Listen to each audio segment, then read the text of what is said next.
नमस्कार दोस्तों, आप लोगों का एक बार फिर से स्वागत है हमारे YouTube चैनल MSH क्लासेस पर। दोस्तों, आज से मैं आप लोगों को साइंस के टॉप मोस्ट क्वेश्चन कराने जा रहा हूं, जो कि भारत में जितने भी एग्ज़ाम लेने वाले हैं उन सारे में ये क्वेश्चन छपने वाले हैं। तो आप लोग इस सीरीज को हल्के में ना लें, चाहे आप यूपीएससी की तैयारी कर रहे हैं, जेपीएससी की तैयारी कर रहे हैं, बीपीएससी की तैयारी कर रहे हैं या फिर एसएससी की तैयारी कर रहे हैं। इन सारे में यहाँ से प्रश्न आपको देखने को मिलता होगा। रेलवे में भी भर भर के यहाँ से प्रश्न आपको मिलेगा। इसलिए इस सीरीज को, ये सीरीज है भवकाल सीरीज, और इस भवकाल सीरीज में दोस्तों मैं आप लोगों को साइंस की इस तरह से मजबूत बनाऊंगा कि आप लोग देखते रह जाइएगा। चलिए, आप लोग के लिए ये सीरीज शुरू किया जा रहा है। आप लोगों के सामने आज का पहला प्रश्न है, विश्व की मधुमेह राजधानी किसे कहा जाता है? मधुमेह मतलब दोस्तों डायबिटीज। अब डायबिटीज की राजधानी विश्व में, पूरे वर्ल्ड में किसको कहा जाता है? तो भारत को कहा जाता है डायबिटीज की कैपिटल। ठीक है, कहीं भी ये सब प्रश्न आप लोगों को देखने को नहीं मिला होगा। चलिए, नेक्स्ट क्वेश्चन है, विश्व मधुमेह दिवस कब मनाया जाता है? देखिए, विश्व मधुमेह दिवस जो है, डायबिटीज डे जो है, वो कब मनाया जाता है? 14 नवंबर को। 14 नवंबर को। और क्या मनाया जाता है आप लोगों को पता होगा तो कमेंट सेक्शन में कमेंट कीजिएगा। चलिए, थर्ड क्वेश्चन हम लोग देखते हैं, राष्ट्रीय मधुमेह दिवस कब मनाया जाता है? अब देखिए, यहाँ तो विश्व मधुमेह दिवस की बात हो गई कि 14 नवंबर को मनाया जाता है, लेकिन राष्ट्रीय मधुमेह दिवस की बात हो रही है, राष्ट्रीय। ठीक है, तो राष्ट्रीय जो है वह 27 जून को मनाया जाता है। चलिए, नेक्स्ट हम लोग देखते हैं, रक्त में ग्लूकोज की मात्रा अस्थायी तौर पर बढ़ जाने से कौन सी बीमारी होती है? देखिए, ग्लूकोज की मात्रा जो है वह रक्त में जब अस्थायी रूप से, ठीक है, मतलब परमानेंट तरह से बढ़ जाए तो उसे ही हम लोग क्या कहते हैं? डायबिटीज कहते हैं, मधुमेह कहते हैं। ठीक है, अब कहाँ पे बढ़ता है ग्लूकोज? तो ग्लूकोज जो है वह रक्त में बढ़ जाता है। ठीक है, आगे प्रश्न आएगा, आज आप लोग का जो डायबिटीज है वो क्लियर हो जाएगा। चलिए, नेक्स्ट क्वेश्चन हम लोग देखते हैं, खरगोश की आंत अन्य जीवों की अपेक्षा कैसी होती है? तो हम लोग भी जानते हैं कि हम लोग में भी दो प्रकार की आंत पाई जाती है, एक छोटी आंत, एक बड़ी आंत। लेकिन यहाँ पे पूछ रहा है कि खरगोश की जो आंत है वह अन्य जीवों, चाहे वो मनुष्य हो या अन्य प्रकार के सभी जीव हो, उसमें से कैसी होती है? तो उनमें से सबसे लंबी होती है दोस्तों। ठीक है, सबसे लंबी।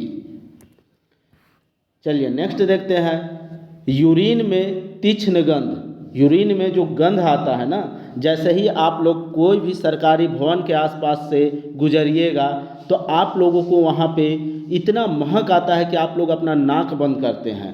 तो ये नाक जो बंद करते हैं, वो गंध जो होता है वो किस वजह से आता है? तो किस वजह से आता है? तो अमोनिया के वजह से आता है दोस्तों। ठीक है, यूरिन में जो अमोनिया होता है NH3, उसी के कारण ये तीक्ष्ण गंध उत्पन्न होता है। चलिए, नेक्स्ट हम लोग देखते हैं, मानव में पाए जाने वाला अग्नाशय पैनक्रियाज ग्रंथि किस प्रकार की ग्रंथि है? हम लोग पढ़ते हैं कि पैनक्रियाज एक ग्लैंड है, तो यह ग्लैंड जो है वह किस प्रकार का ग्लैंड है? तो दोस्तों यह मिश्रित ग्लैंड है। ठीक है, मिश्रित ग्लैंड है, अर्थात बाह्य और अंतः ग्रंथियों का मिश्रण है, दोनों का प्रॉपर्टी जिसमें पाया जाता है। चलिए, नेक्स्ट हम लोग देखते हैं, अग्नाशय का वजन कितना होता है? ठीक है, पैनक्रियाज का जो वजन होता है वह कितना होता है? तो पैनक्रियाज का जो वजन है ना दोस्तों, वो 60 से 90 ग्राम के बीच में होता है। ठीक है, चलिए, नेक्स्ट हम लोग देखते हैं, मानव शरीर की सबसे बड़ी ग्रंथि कौन सी है? अब यहाँ पे ना तो अंतः और बाह्य कुछ नहीं पूछा है, सिर्फ आपसे पूछा है कि शरीर की सबसे बड़ी ग्रंथि कौन सी है। तो अगर ग्रंथि पूछे तो यकृत होता है, अर्थात लीवर। ठीक है, चलिए, नेक्स्ट हम लोग देखते हैं 10 नंबर, लीवर का वजन कितना होता है? यकृत का वजन कितना होता है? तो यकृत का वजन जो है वह 1.5 kg होता है। ठीक है, 1.5 kg अर्थात 1500 ग्राम। चलिए, नेक्स्ट हम लोग देखते हैं 11 नंबर, मानव की सबसे बड़ी मानव के बड़ी आंत में कौन सी विटामिन का निर्माण होता है। ठीक है, सबसे पहले तो हम लोग को यहाँ से ये जानकारी मिला कि मानव का जो आंत है, इंटेस्टाइन है, वहाँ भी विटामिन का निर्माण होता है। अब यहाँ से आपको प्रश्न पूछा गया है कि आखिर आंत से कौन सी विटामिन का निर्माण होता है। तो याद रख लीजिएगा, ये प्रश्न आपको एग्जाम में दिखने को मिलेगा। ठीक है, B3, B6 और B12, साथ ही साथ जो विटामिन के है उसका भी निर्माण होता है। ठीक है, ये जो क्वेश्चन है विटामिन के का निर्माण बड़ी आंत में होता है, ये क्वेश्चन पूछा जा चुका है। अब ये तीनों क्वेश्चन नहीं पूछा है, लेकिन आगे आने वाले एग्जाम में पूछा जा सकता है, इसीलिए आप लोग ध्यान देखिएगा। चलिए नेक्स्ट हम लोग देखते हैं 12th नंबर। बड़ी आंत कितने भागों में विभाजित है। हम लोग जो बड़ी आंत पढ़ते हैं ना, तो वो बड़ी आंत जो है वह कितने भागों में विभाजित है। तो बड़ी आंत 3 पार्ट में बटा हुआ है दोस्तों। कौन कौन सा बटा हुआ है 3 पार्ट में। तो एक होता है अंधनाल, उसी को हम लोग सीकम कहते हैं। दूसरा है वृहदंत्र, उसको हम लोग कोलोन कहते हैं। और तीसरा जो पार्ट है बड़ी आंत का वो है मलाशय अर्थात रेक्टम। ठीक है, तो ये 3। अब यहाँ एक प्रश्न बनता है कि बड़ी आंत तो 3 भागों में विभाजित है, तो छोटी आंत कितने भागों में विभाजित है और कौन कौन सा पार्ट है, ये आप लोग कमेंट कीजिएगा।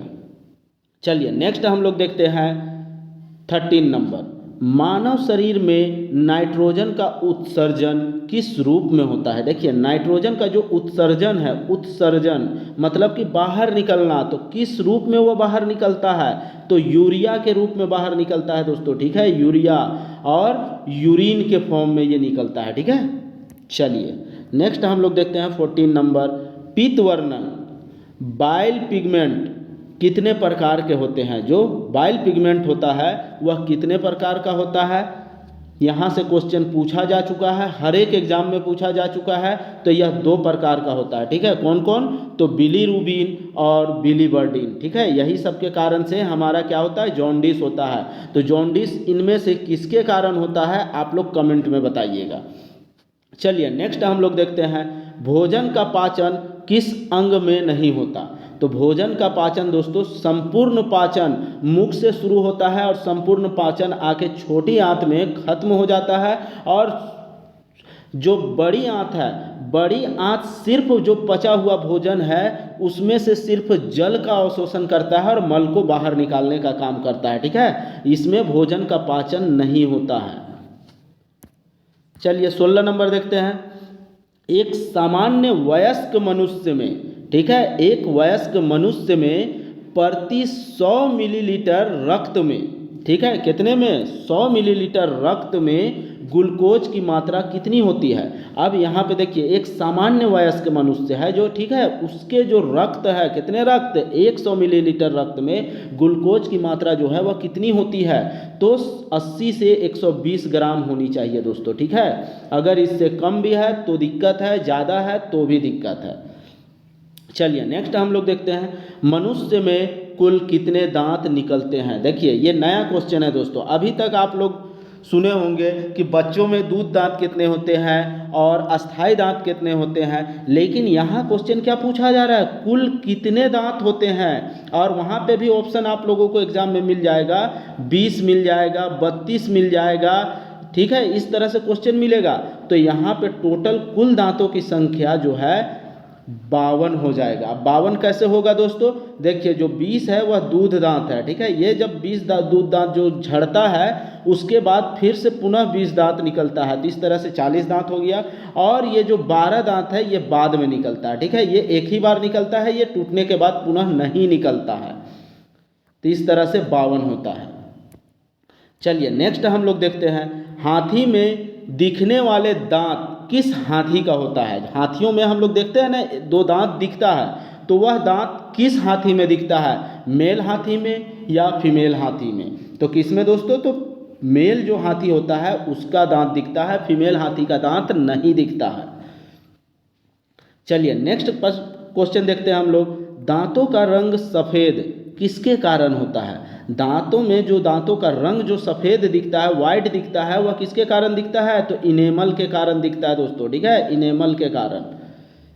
चलिए नेक्स्ट हम लोग देखते हैं 20 नंबर। किसकी कमी से दांत कमज़ोर होने लगती है? ठीक है, किसकी कमी से, कमी आपको बताना है, किसकी कमी से दांत जो है वह मेरा कमज़ोर होने लगता है। तो किसकी कमी से? फ्लोरीन की कमी से दांत कमज़ोर होने लगता है। तो आप लोग को यह सीरीज कैसा लगा? अगर अच्छा लगा दोस्तों तो इसे ज़्यादा से ज़्यादा लाइक एंड शेयर कीजिएगा। चलिए हम लोग कल फिर भौकाल सीरीज में नेक्स्ट क्वेश्चन के साथ मिलते हैं। तब तक के लिए जय हिंद।